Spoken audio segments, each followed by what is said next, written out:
أعزائي المشاهدين، السلام عليكم ورحمة الله وبركاته. عاملين ايه يا جماعة؟ يا رب دايما تكونوا بصحة وسلام يا رب. الفيديو بتاعنا النهاردة هنكمل طبعا سلسلة العملات التذكارية القديمة، اللي هي العملات التذكارية المتداولة اللي هي نزلت في السوق المصري والناس اتعاملت بيها، وطبعا هتلاقيها موجودة معاك أو مع حد مثلا من قرايبك أو جدك. العملات دي يا جماعة والله ليها تمن، وتمن غالي جدا. فخلونا قبل ما نبدأ زي ما احنا متعودين نصلي على سيدنا النبي محمد عليه أفضل الصلاة والسلام. وتكون أول عملة معانا النهاردة العشر قروش بتاعة اللي هو الاتحاد الاقتصادي. إصدار سنة 1977 وانتهى إصدارها سنة 1977. معمولة من مادة النحاس والنيكل، بوزن 6 جرام، والقطر 27 ملي متر، والسماكة بتاعتها 1.6 ملي متر. كمية السك المعروفة، وده اللي بيأثر بقى يا جماعة في سعرها. تمام.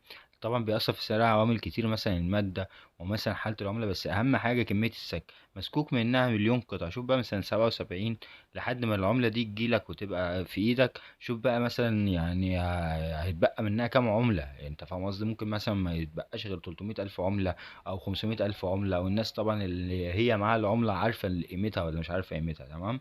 عشان بس الناس اللي بتتكلم في الأسعار غالية والأسعار مش عارف ايه، الأسعار انت مبالغ فيها. تمام. المهم يعني سعر الأنصر 505 جنيه بواقع 10 دولار. نخش على تاني عملة معانا النهاردة، ال10 قروش بتاعة سوق القاهرة الدولي. إصدار سنة 78 وانتهى الإصدار بتاعها سنة 1978. التصنيف بتاعها عملات تذكارية متداولة زي ما أنا قلت لكم في أول الفيديو. المادة المصنوعة منها النحاس والنيكل. الوزن 6 جرام، القطر 27 ملي متر، السماكة بتاعتها 2 ملي متر. كمية السك المعروفة عنها 500 ألف قطعة فقط لا غير. بسعر الأنصر للقطعة الواحدة 405 جنيه بواقع 8 دولار. نخش على تالت عملة معانا النهاردة، ال10 قروش بتاعة اللي هي وزارة المالية. إصدار سنة 79 وانتهى الإصدار بتاعها سنة 79. معمول من مادة النحاس والنيكل. الوزن بتاعها 6 جرام، والقطر 27 ملي متر. السماكة 1.45 ملي متر. كمية السك المعروفة عنها مليون قطعة فقط لا غير. بسعر الأنصر 505 جنيه بواقع 10 دولار. وطبعا هتقولي في فرق، لأن العملة اللي قبلها كان مسكوك منها نص، اللي هي بتاعت 10 قروش. سوق القاهرة الدولي كان مسكوك منها نص مليون، ودي مليون. بقولك بقى هنا ده يفرق على حسب العرض والطلب طبعا. تمام. لأن سوق القاهرة الدولي زي ما انتوا شفتوا في الفيديوهات اللي فاتت وفي فيديوهات جاية، سوق القاهرة الدولي مسكوك منها كتير، بس أشكال مختلفة طبعا وطباعة سك مختلفة. تمام. وسنين مختلفة بس موجودة. لكن هتلاقي وزارة المالية دي حاجات قليلة منها، مثلا اللي عن وزارة المالية. تمام. فهتلاقيها مطلوبة أكتر في السوق، حتى لو كان مسكوك منها عدد كبير مليون، وكمان المليون ده قليل جدا. تمام. المهم زي ما أنا قلت لكم سعرها للأنصر ب505 جنيه بواقع 10 دولار. نخش على رابع عملة معانا النهاردة، ال10 قروش بتاعت اليوم العالمي للتعليم. إصدار سنة 79 وانتهى الإصدار بتاعه سنة 79. معمول من مادة النحاس والنيكل، بوزن 5.96 جرام، والقطر 27 ملي متر. وكمية السك المعروفة عنه نص مليون قطعة فقط لا غير. بسعر القطعة الواحدة الأنصر 355 جنيه بواقع 7 دولار. الخامس عملة معانا النهاردة، ال10 قروش بتاعة يوم الدكاترة. إصدار سنة 1980 وانتهى إصدارها سنة 1980. معمولة من مادة النحاس والنيكل، بوزن 6 جرام، القطر 27 ملي متر، السمكة 1.4 ملي متر. كمية السك المعروفة عنها مليون قطعة فقط لا غير. بسعر الأنصر 605 جنيه بواقع 12 دولار. ندخل بقى على سادس عملة معانا النهاردة، ال10 قروش بتاعة معاهدة السلام. إصدار سنة 1980 وانتهى إصدارها سنة 1980. معمولة من مادة النحاس والنيكل، بوزن 6 جرام، وقطر 27 ملي متر، والسماكة 1.5 ملي متر. كمية السك المعروفة عنها مليون قطعة فقط لا غير. والعملة دي غالية عشان خاطر يعني اللي هو حدث تاريخي مهم في حياة مثلا بقى المصريين طبعا، وحياة الناس التانية اللي ما يسموش، اللي ربنا ياخدهم يا رب. فدي أسعارها بتبقى غالية. تمام. دي بتسجل حدث تاريخي، بتبقى أسعارها غالية جدا. تمام. سعر الأنصر 760 جنيه بواقع 15 دولار. ندخل بقى على 10 قروش بتاعة يوم العلماء. إصدار سنة 81 وانتهى إصدارها سنة 81. معمولة من مادة النحاس والنيكل، بوزن 6 جرام، والقطر 27 ملي متر، والسماكة 1.42 ملي متر. كمية السك المعروفة عنها 250 ألف قطعة فقط لا غير. بسعر الأنصر للقطعة الواحدة 455 جنيه بواقع 9 دولار. نخش بقى على تامن عملة معانا النهاردة، ال10 قروش بتاعة النقابات العمالية. إصدار سنة 1981 وانتهى إصدار بها سنة 1981. معمولة من مادة النحاس والنيكل، بوزن 6.12 جرام، والقطر 27 مليمتر.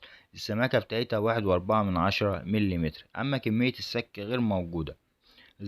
بسعر الأنصر للقطعة الواحدة 455 جنيه، بواقع 9 دولار. وطبعا على حسب السعر باين إن هي مسكوك منها عدد قليل جدا. تمام. نخش على 9 عملة بقى معانا النهاردة، ال10 قروش بتاعة معهد التخطيط القومي.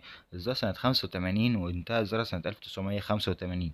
معمولة من مادة النحاس والنيكل، بوزن 4.5 جرام، والقطر 25 مليمتر، والسماكة 41 من 100 مليمتر. كمية السك المعروفة عنها 100,000 قطعة فقط لا غير.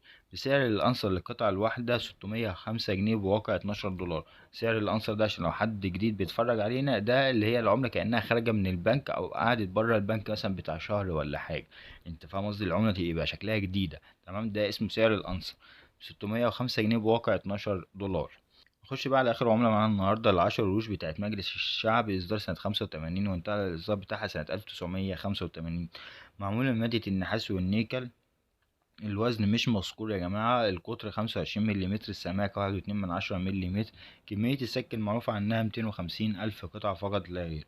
بسعر القطعة الواحدة الأنصر 760 جنيه، بواقع 15 دولار. وطبعا زي ما انا قلت لكم كذا مره، اللي يا جماعه الناس اللي بتسالني على اماكن البيع، اماكن البيع انا سايبها لك في الوصف. دي اماكن البيع اللي انت هتنزل هتقابل فيها تجار مصريين، ولازم تبقى عارف العمله اللي معاك قبل ما تنزل تقابلهم او تتكلم معاهم. لازم تبقى عارف ان العمله اللي معاك دي مسكوك منها قد ايه، ما هي مصنوعه ذات نفسها العمله دي من ايه. تقدر انت تحاول تحددها، هل هي مثلا حاله انصر، ام حاله جيده، ام حاله متوسطه، ام حاله رديئه. طبعا ده لو كل ده، لو انت مش عايز يتنصب عليك او تسمع كلام، هيقول لك مثلا العمله دي ما تسواش. قول له ازاي ما تسواش؟ هي مثلا مسكوك منها 100,000 قطعه بس. تمام. ده اول الكلام بتاعك بقى، وانت خليك يعني بتعرف تتكلم كده مع الراجل. تمام. لو ما عرفتش تبيع خالص ويعني مش عارف تتعامل معاهم، خش عندك الفيسبوك، اعرض يا باشا وانت قاعد في بيتك، صور العملة بالتليفون واعرض على الجروبات بتاعت الفيسبوك. ما عرفتش، قلت لكم يا جماعة 100 مرة، عادي تقدر تروح تفتح في بنك مصر او بنك الاهلي حساب عادي، حساب توفير عادي جدا، وتدخل تشوف الحساب على الاي باي ده بتعمله ازاي.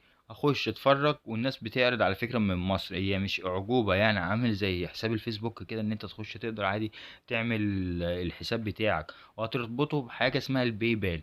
تمام. عشان الفلوس هتتحول لك من الباي بال، اللي هو الناس اللي بره هتحول لك الفلوس على الباي بال، والفلوس على الباي بال ده بنك الكتروني يعني، هيحولها لك على البنك بتاعك في مصر بكل سهولة، وانت هتشحن العملة عادي من شركات الشحن مالية مصر. تمام. العادي اللي هو هتقدر تسفرها وتخرجها عادي، ما تقلقش، مفيش اي حاجه.